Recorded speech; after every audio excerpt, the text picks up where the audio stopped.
Para esta ponencia tenemos el general Juan Carlos Buitrago, que es de Colombia. Con más de 3 décadas de servicio a Colombia, se ha consolidado como una autoridad regional e internacional en temas de seguridad pública, crimen organizado y prospectiva estratégica. Es fundador y CEO de Estrategos VIP y de CIMA, la Central de Investigación sobre Comercio Ilícito, y coordina la estrategia Triángulos, una alianza público-privada que articula esfuerzos en América Latina y el Caribe para enfrentar el comercio ilegal y las redes criminales. Su más reciente publicación, Podremos derrotar la hidra de 1000 cabezas, que también va a ser un poco de su ponencia de hoy. Y en la actualidad, general Buitrago es coordinador del Centro de Pensamiento Estratégico y Prospectiva de la Escuela de Altos Estudios Estratégicos Nueva Granada, de la Universidad Militar Nueva Granada, asesor grantee para INL de Estados Unidos en Guatemala, en la Comisión Gerencial de Reforma de la Policía Nacional Civil de Guatemala, y lidera el programa de modernización de las aduanas de Panamá, consolidando su rol como referente en transformación institucional y cooperación internacional en seguridad y control fiscal. Su ponencia, titulada Cooperación y experiencia en la lucha contra el comercio ilícito y el crimen organizado transnacional. Bienvenido. Gracias.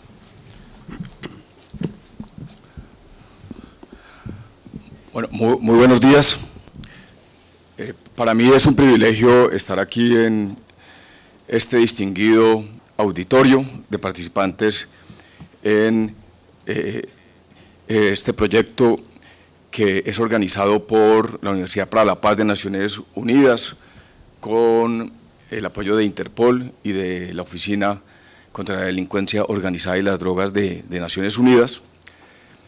Quiero agradecer al doctor Francisco, el rector de la universidad, que es un privilegio también tenerlo aquí, a Mauricio y a todo el equipo de la universidad por la invitación que me han hecho de estar con ustedes. Y qué mejor que con fiscales, con oficiales o servidores de las oficinas de Interpol a nivel de Latinoamérica y el Caribe, e igualmente de la Oficina de Naciones Unidas de UNDOC, con quienes hemos tenido a lo largo de muchos años una muy buena integración, coordinación y desarrollo de actividades conjuntas. Cuando recibí la invitación de parte del señor rector para estar con ustedes en esta conversación, nos encontrábamos precisamente en la ciudad de Buenos Aires, activando lo que hace parte de esta conversación, que es el capítulo sur de la estrategia Triángulos. La estrategia Triángulos es un mecanismo de cooperación público y privado que busca integrar los esfuerzos entre las autoridades, los organismos multilaterales y el sector privado y la academia. Igualmente la Universidad para la Paz es uno de nuestros principales acompañantes y entidades de la academia comprometidas en este esfuerzo, en el propósito de prevenir y combatir el comercio ilícito y el crimen organizado transnacional. Este enfoque de esta estrategia está orientado precisamente a fortalecer la comprensión de esta problemática, de estos fenómenos de comercio ilícito y crimen organizado a nivel de la región, por un lado.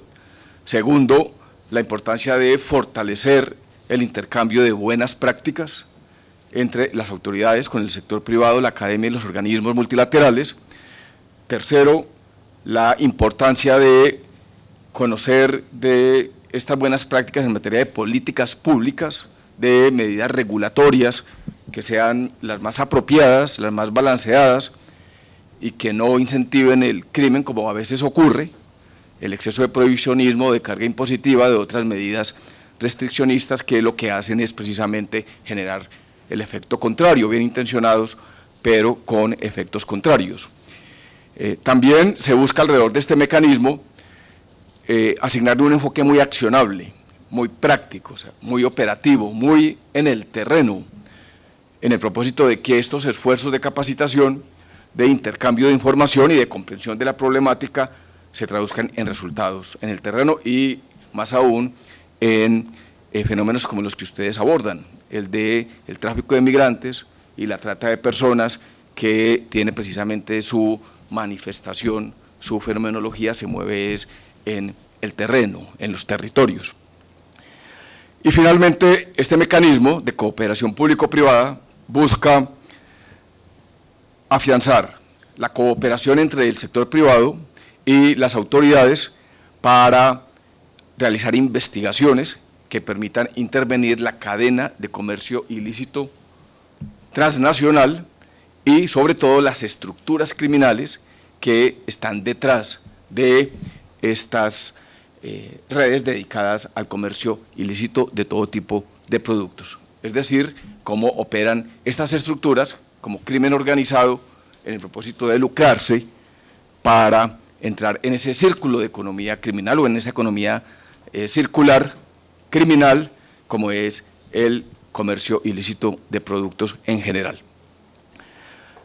Y fue pues muy oportuno recibir la invitación del doctor Rojas allí estando en Buenos Aires, porque eso nos permitió integrar alrededor de 52 autoridades del Cono Sur, con la participación de otros países, estuvo Panamá, Costa Rica, México, Estados Unidos, Perú, igualmente Ecuador, activando este capítulo Triángulo Cono Sur en la tarea de avanzar en ese propósito.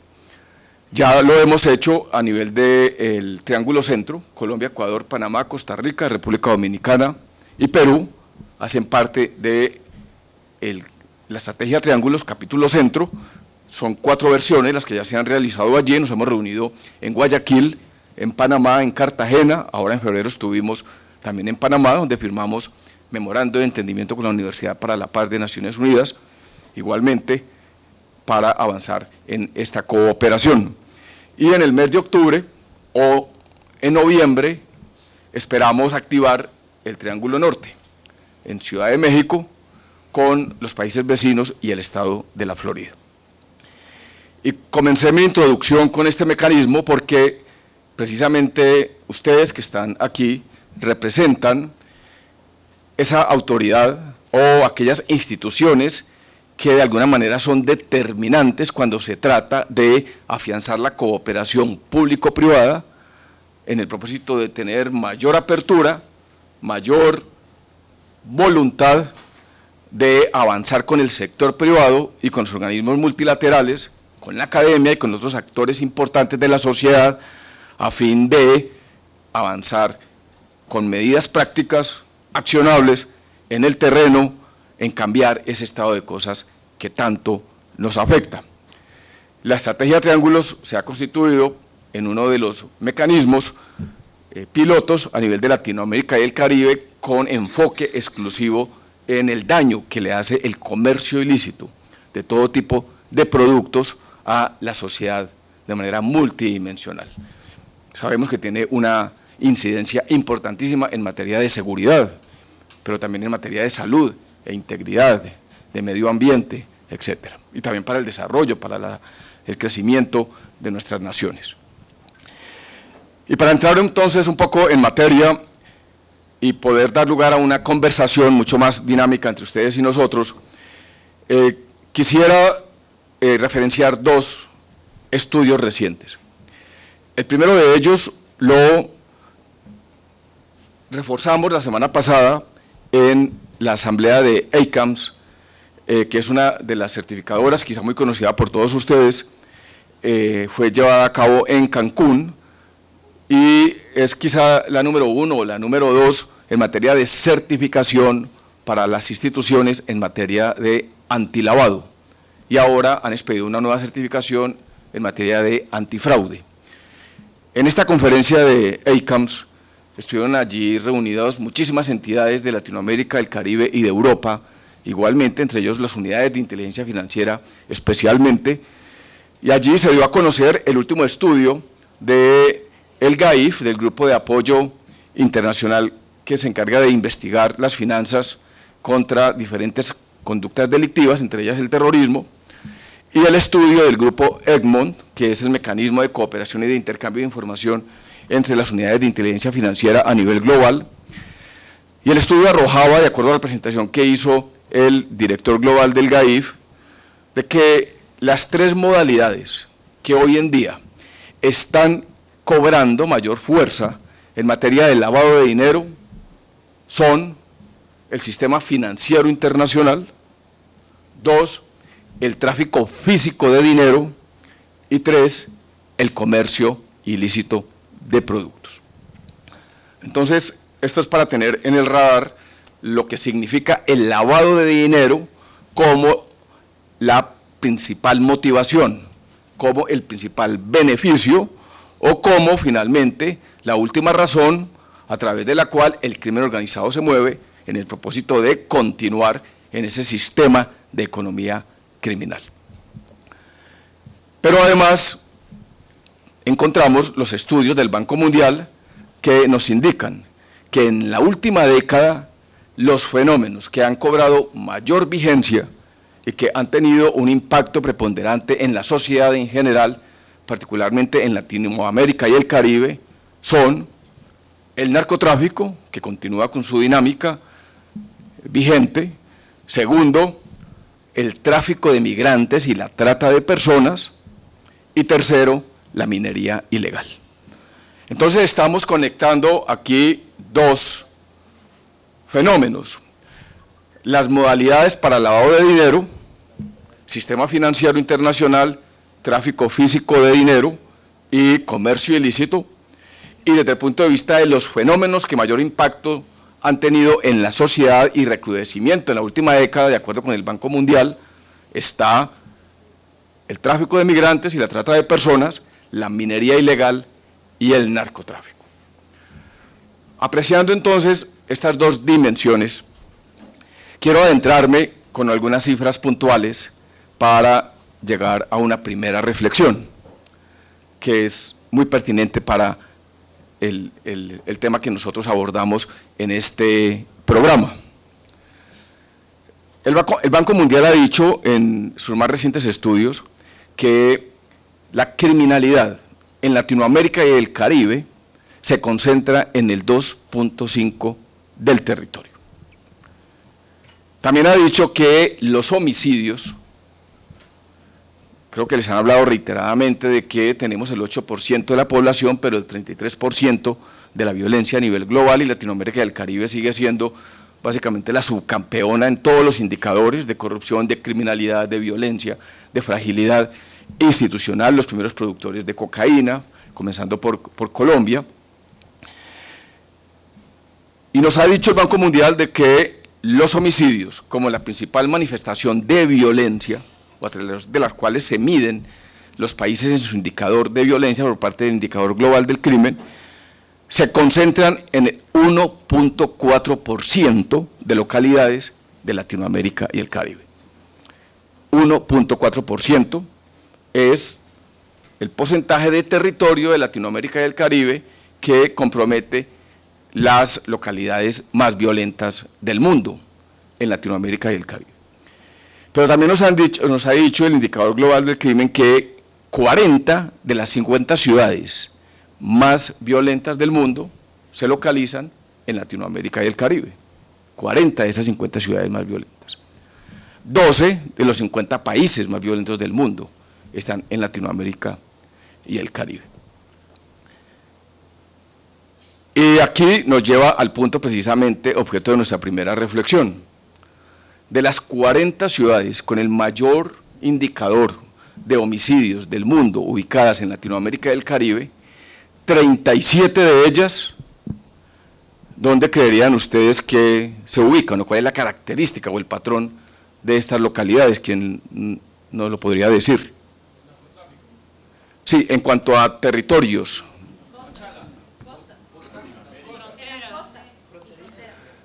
Son ciudades fronterizas, marítimas o terrestres. Ese es el indicador común. Que todas estas cifras que he traído a colación tienen ese patrón o ese común denominador. Son ciudades ubicadas en puertos marítimos o en zonas fronterizas. Entonces, tenemos aquí un primer problema que seguramente ha sido objeto cotidiano de estudio por parte de ustedes, porque pues toca directamente con el tráfico de migrantes y la trata de personas, que es también un indicador común con el tráfico ilícito de productos, porque de alguna manera son problemáticas transfronterizas que requieren de puertos marítimos, aéreos o terrestres para cumplir con ese sistema de economía criminal global. De ahí la importancia de entender de que estos centros de gravedad como Iquique, Tapachula, Necoclí, en Colombia, que se han convertido en epicentros de estos problemas migratorios, por un lado, pero también en estas ciudades que se ubican en puertos marítimos, especialmente o en zonas fronterizas muy afectadas por el comercio ilícito, como por ejemplo Callao, Chancay en Perú, en Guayaquil, por ejemplo, Cartagena, Buenaventura, Santa Marta y Barranquilla en Colombia, Colón aquí en Costa Rica, en México Manzanillo, en Guatemala, Colón en Panamá, ciudades que son portuarias, que tienen una importancia comercial significativa y también con otro indicador común, de acuerdo con estudios del doctor Hugo Acero, un experto en seguridad ciudadana que ha caracterizado últimamente las manifestaciones de violencia y de homicidio en las principales ciudades portuarias de Latinoamérica. En todas las ciudades que he mencionado, el homicidio se ha incrementado por encima del 40%. Y en otras, esa característica ha sido más alarmante. Por ejemplo, en Guayaquil. Guayaquil pasó de tener en el 2018 cerca de 160 homicidios al año. ¿Y saben cuántos homicidios hoy tiene Guayaquil? De pronto los compañeros de Ecuador lo deben saber. 1960.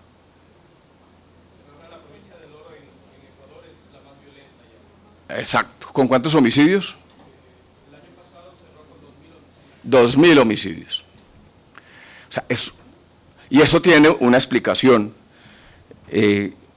clara, resultado precisamente de, estoy seguro que la mayoría de ustedes van a estar de acuerdo conmigo, la disputa sangrienta entre las estructuras del crimen organizado para apoderarse de la cadena de comercio que les permita precisamente exportar estupefacientes e ingresar productos ilícitos de contrabando, falsificados, adulterados, modificados, incluyendo armas, oro y además, como lo hemos mencionado acá, involucrados en el tráfico de migrantes y en la trata de personas. Cerca de 350 a 400 millones de contenedores son los que se mueven cada año por el mundo para cumplir con el principal propósito del 90% del comercio internacional que se mueve a través de mar.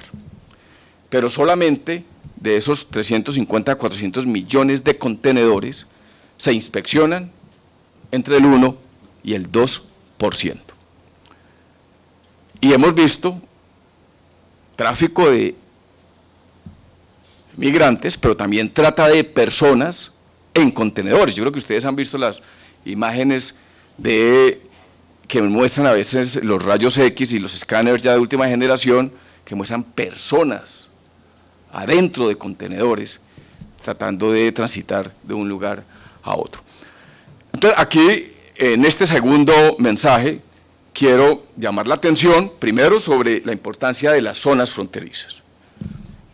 Y segundo, sobre la importancia de que significa el incremento de la criminalidad y la violencia, resultado de esta disputa de estas organizaciones del crimen organizado por apoderarse de estas zonas que son neurálgicas, estratégicas y que están en una disputa, en una confrontación permanente, como Chancay en Perú, que hoy está construyendo el puerto marítimo más grande de Latinoamérica.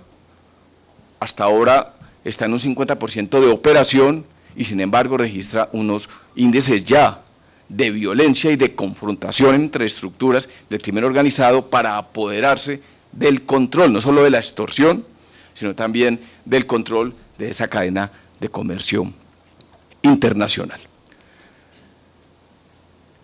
Y en esta conferencia de Cancún, aparte de las modalidades de lavado de dinero, también se estuvo analizando el impacto que tendría sobre las organizaciones criminales y sobre los mismos estados la declaratoria de organizaciones terroristas sobre algunos carteles del narcotráfico, entre ellos de México y del Tren de Aragua, por parte del gobierno de los Estados Unidos, en el propósito de determinar si iba a haber un impacto en la dinámica criminal de estas organizaciones. Esto es para señalar, en mi tercer mensaje, de que la criminalidad en Latinoamérica y el Caribe sigue teniendo una capacidad de resiliencia demasiado significativa. Y esa capacidad de resiliencia, de evolución, de reacomodamiento, es precisamente lo que ha hecho que esa hidra de 1000 cabezas, que representa la vitalidad y la proliferación del mal, no la hayamos podido derrotar. Y como lo han dicho ustedes en sus estudios, Naciones Unidas, Interpol igualmente, y el programa del Pacto de Asistencia para la lucha contra el crimen organizado de la Unión Europea, son más de 436 organizaciones criminales inventariadas en Latinoamérica y el Caribe, con un denominador común entre ellas. ¿Cuál? Las rentas criminales, de las cuales cerca de 170 de esas 436 corresponden a organizaciones del narcotráfico, pero el resto están básicamente dedicadas a fenómenos cuyo objetivo determinante o común son las rentas criminales. Nos ha dicho la OCDE también, y otros estudios similares, de que el comercio ilícito representa cada año cerca de 460.000 millones de dólares. Y las economías criminales en su conjunto entre el 5 y el 8% del Producto Interno Bruto Global. Es decir, si hoy las economías criminales fueran una nación, serían el tercer país del mundo, después de la China y de los Estados Unidos. Y nos ha dicho también el Departamento del Tesoro de los Estados Unidos que cerca de 3.3 trillones de dólares cada año utilizan las organizaciones criminales para cooptar y para apoderarse de las instituciones, tanto públicas como privadas, en el propósito de cumplir con su cometido, es decir, de lograr sus objetivos criminales. Estamos hablando entonces, los estudios de Interpol lo han dicho y recientemente de Europol, de 1.500 organizaciones inventariadas por Europol en su último informe, concluyeron que el 60% de estas organizaciones utilizaban la corrupción como modalidad en el propósito de cumplir con sus objetivos criminales. Estos indicadores que he venido, digamos, que he querido compartir con ustedes a manera de introducción, es lo que me lleva a compartir con ustedes lo que hemos visto en nuestra experiencia en Latinoamérica y el Caribe para identificar los factores habilitantes del crimen organizado, de las economías criminales y de fenómenos delictivos como los que estamos abordando aquí, el tráfico de migrantes o la trata de personas, que de alguna manera tienen un impacto significativo en Latinoamérica y el Caribe. ¿Qué hemos visto en esos factores habilitantes del crimen organizado? Y lo traigo precisamente para que haga parte de nuestra conversación. El primero de ellos, quizá el más preponderante, la corrupción. Donde hay delito, donde hay contrabando, donde hay comercio ilícito, donde hay tráfico de migrantes o trata de personas, inclusive narcotráfico, es porque usualmente hay fenómenos de corrupción. A veces en nuestros países instalamos, como lo ha hecho Guatemala desde hace unos 4 o 5 años, por ejemplo, puestos de control interinstitucional, articulados entre diferentes autoridades para reducir los indicadores de corrupción, pero además para tener una mayor capacidad de enfrentamiento a estas mafias que en las zonas fronterizas enfrentan y desafían a las autoridades, o movilizan a la población para generar cordones de protección o escudos de blindaje para evitar que la autoridad pueda proceder.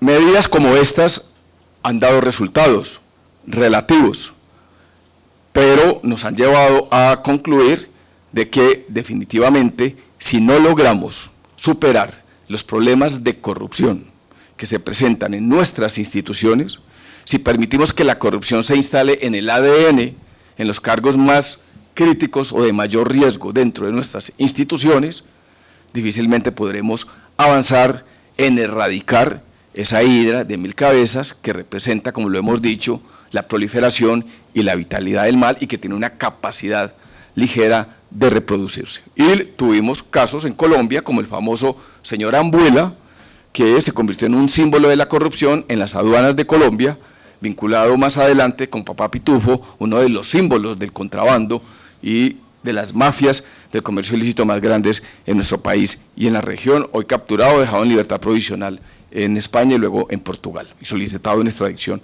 por Colombia. La corrupción, cuando se instala en el ADN de la institucionalidad, sin duda alguna permite y se convierte en factor habilitador de ese crimen organizado que busca instalarse en el ADN de las instituciones. El segundo factor habilitante, la fragilidad institucional de la que tanto ha hablado la universidad, ha desarrollado estudios completos. Mauricio se ha dedicado gran parte de sus investigaciones a entender la fragilidad institucional en Latinoamérica y el Caribe como un factor preponderante que no permite de que las instituciones fortalezcan su músculo en la prevención y en la lucha contra la criminalidad, la violencia y la corrupción, sino que además el crimen organizado se aprovecha de ella para cumplir con ese propósito delictivo. Y en materia de fragilidad institucional, para este auditorio sí que toma relevancia herramientas tan importantes como la inteligencia, la investigación criminal, las medidas de extinción de dominio, las investigaciones contra el lavado de dinero y contra la corrupción. En nuestra experiencia en algunos países de Latinoamérica y el Caribe hemos identificado que cuando, y seguro que los fiscales que están aquí presentes lo conocen, cuando usted trata de desarticular una estructura criminal, alrededor de ella debe identificar la red de corrupción, su lavado de dinero, sus activos, pero además las cabezas y toda la logística alrededor de esa estructura criminal. De ahí la importancia de la inteligencia, la investigación criminal y de tener medidas efectivas y fuertes en el propósito de desarticular estructuralmente organizaciones como estas. La importancia de abordar esta problemática de fragilidad institucional como un imperativo estratégico para avanzar en la prevención y en la lucha de estos fenómenos. El tercer factor habilitante de estos fenómenos que estamos observando se relaciona con, como lo mencionamos ahora, la capacidad de adaptación del crimen organizado, que hoy funciona, seguramente ustedes lo han escuchado, como un sistema complejo, que está conectado, es transversal, es casi que imperceptible para las autoridades, trabaja de manera transnacional y se aprovecha de las fronteras y de la debilidad institucional para evitar ser blanco preciso, para evitar ser debilitado en sus finanzas por parte de la actuación de las instituciones. La capacidad de resiliencia del crimen organizado, su capacidad de adaptación, de reacomodamiento, pero también de violencia y de criminalidad, que es la que tiene en gran parte estas zonas que hemos mencionado anteriormente como las más afectadas o las más críticas por la criminalidad y la violencia. El cuarto factor habilitante tiene que ver con la falta de cooperación armónica, efectiva y recíproca entre el sector público y el sector privado. Y es un tema que venimos trabajando permanentemente. ¿De qué manera las autoridades pueden tener mayor apertura hacia el sector privado de cara a que puedan avanzar en una hoja de ruta común para fortalecer la prevención y la lucha contra las buenas prácticas y políticas públicas apropiadas contra estos fenómenos, pero también que esa respuesta sea recíproca por parte del sector privado, que hace también grandes inversiones y moviliza muchos recursos a fin de apoyar a las autoridades en el fortalecimiento de su capacidad, en la prevención y en la lucha de estas problemáticas que también afectan el desarrollo, el empleo y el crecimiento de las empresas. El quinto factor habilitante que hemos visto en Latinoamérica y el Caribe se relaciona con la porosidad en las fronteras, la ausencia de una capacidad de una integración de mecanismos que sean mucho más efectivos, sólidos, determinantes, integrados, que cuenten con tecnología de vanguardia para evitar esa porosidad que hoy estamos observando en las fronteras. Ocurren en nuestros países. En Colombia con Venezuela tenemos 2.219 kilómetros de frontera y cerca de 360 pasos fronterizos ilegales. Solo de Tapalucha hacia México son 3.800 kilómetros que se deben recorrer para llegar a la frontera con México. De ahí la importancia de considerar que es una de las medidas prioritarias que cuando se aborda el fenómeno del tráfico de migrantes y de trata de personas, seguramente ustedes lo tienen dentro de sus protocolos y manuales de procedimiento. Y el último factor que quiero referenciar ya para terminar se relaciona con la importancia de entender que nuestros estados deben adoptar medidas regulatorias y políticas públicas acertadas, apropiadas, racionales y balanceadas cuando se trata de prevenir y de combatir fenómenos como estos. Alrededor, por ejemplo, del tráfico de migrantes, hay todavía muchísimos vacíos a nivel legislativo. Se aborda quizá la problemática más desde la víctima que desde las organizaciones criminales. Difícilmente desarticulamos estructuras criminales que están detrás precisamente de la manipulación de estos migrantes que han decidido salir hacia otros destinos, pero cuyo objetivo es básicamente el lucro. Una mafia dedicada al tráfico de migrantes que opera a nivel global y que se aprovecha precisamente de estas circunstancias para obtener lucro y entrar en ese sistema de economía criminal. Esa última medida ha sido importante abordarla para nosotros desde el punto de vista de la problemática del comercio ilícito, de las economías criminales y del crimen organizado, precisamente porque hemos observado, por ejemplo, cómo en la frontera entre Colombia y Ecuador es más rentable para una organización criminal atravesar la frontera con una paca o una caja de cigarrillos que con 1 kilo de cocaína. Le representa 6.5% más de utilidades, además de que dentro de esa lógica criminal tiene menor riesgo, menores costos y mayores facilidades para atravesar la frontera. Las consecuencias son menores, están en zona de producción, pero esa diferencial de precios y de medidas regulatorias entre un país y otro es lo que tiene, por ejemplo, que el cigarrillo se haya constituido, hoy lo ha dicho Interpol en sus informes, igualmente Europol y recientes estudios como el de Tracit o el de KPMG que liberaron el día de ayer en Europa, el cigarrillo a nivel global como el producto que utilizan las organizaciones del narcotráfico para monetizar el dinero resultado de sus actividades ilícitas. Existe, por ejemplo, el cartel del tabaco, que opera desde Asia, Camboya, Corea del Sur, la China, India, lo ingresa a Latinoamérica, de Estados Unidos, ciudades latinas igualmente, inclusive productos de cigarrillos falsificados desde Camboya. Cerca de 8.000 millones de cigarrillos transitan anualmente por Panamá, que tienen inundado a Latinoamérica precisamente de contrabando, y solo Paraguay produce cerca de 100 billones de cigarrillos para un consumo de 2.5 y una exportación de 45.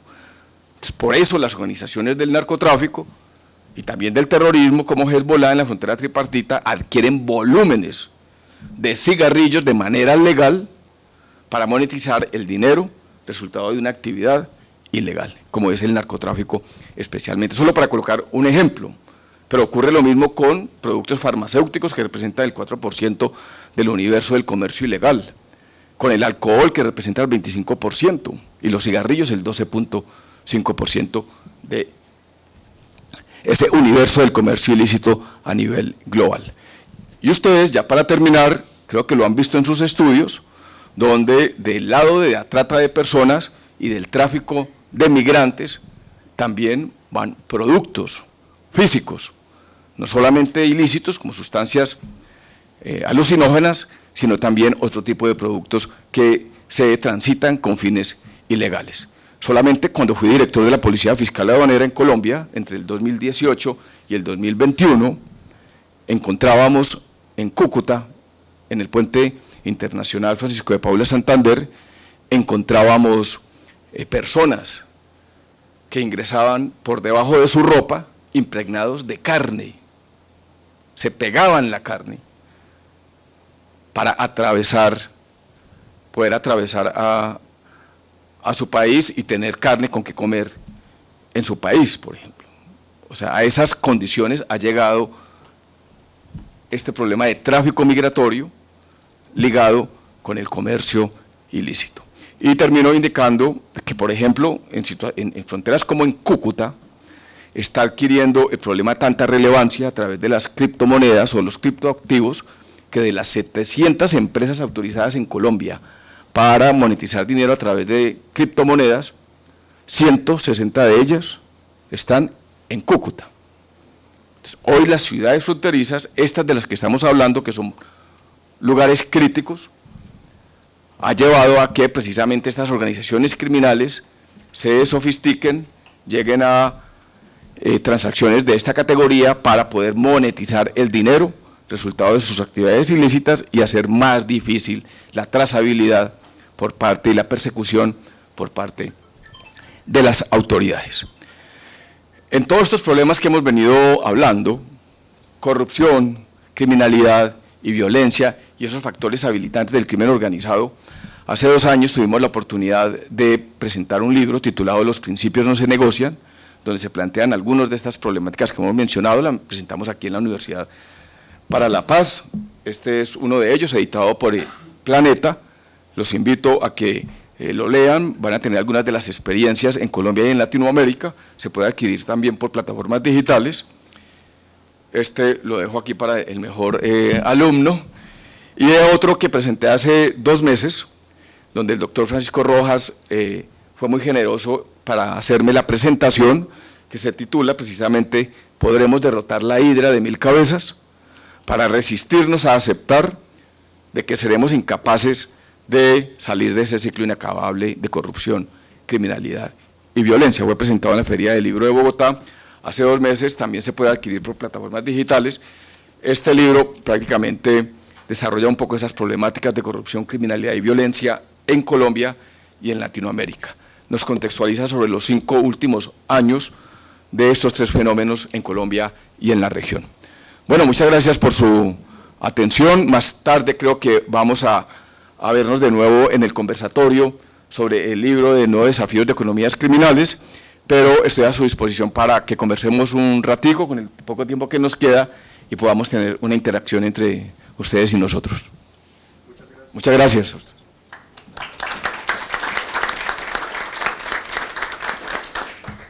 Muchas gracias, General Juan Carlos Buitrago. Tenemos 5 minutos para preguntas. Si alguien tiene alguna intervención, alguna consulta, usar el micrófono, por favor. Aquí. Gracias. General, muy buenos días. Buenos días, un gusto saludarlo, paisano. Sí, señor. ¿De qué entidad eres? De la Fiscalía. Fiscalía, sí, señor. Un grupo de trata y tráfico. Dentro de los estudios que ustedes han realizado y las modalidades que están cobrando fuerza en materia y en punto al lavado de activos, se han determinado procedimientos, se han determinado estrategias para el rastreo de criptomonedas que están al servicio de estas organizaciones criminales. que de hecho son difíciles de rastrear porque en la actividad investigativa en Colombia, bien usted lo conoce, a través de las búsquedas selectivas se consultan son bancos, empresas de giros, todo eso, pero queda esa puerta abierta respecto al trabajo que se hace con estas criptomonedas. ¿Se ha determinado alguna actividad o alguna estrategia para rastrear este tipo de divisas? Gracias. Muchas gracias por su pregunta, Paulo. Yo respondería a la pregunta con dos orientaciones, porque no es nuestra experticia, pero acabamos de verlo en la conferencia de Cancún, precisamente, que es una de las más importantes en materia de antilavado, donde estuvo presente el secretario ejecutivo del GAIF. Mi recomendación es acudir a la orientación y a los protocolos que ha construido el GAIF en la medida en que para la quinta ronda de evaluación que comienza a finales de este año cambiaron la metodología, precisamente resultado del incremento del lavado de dinero a través de criptoactivos. Y en esa metodología lo que ellos están buscando es pasar un poco de medir la gestión, o sea, el cumplimiento de los procedimientos, a una evaluación más de impacto, de resultados. Y se incorporó una atención importante en materia de revisión de protocolos, de regulación y de manuales para el tema de los criptoactivos, por un lado. En materia de prevención del riesgo, que es básicamente el trabajo que cumplen los GAIF con, o las UIF, las unidades de inteligencia financiera, con Garfalat, que es el grupo de Latinoamérica, y el GAIF a nivel global. Y desde el punto de vista de investigación, lo que le puedo compartir es que el FBI y la Unión Europea ya tienen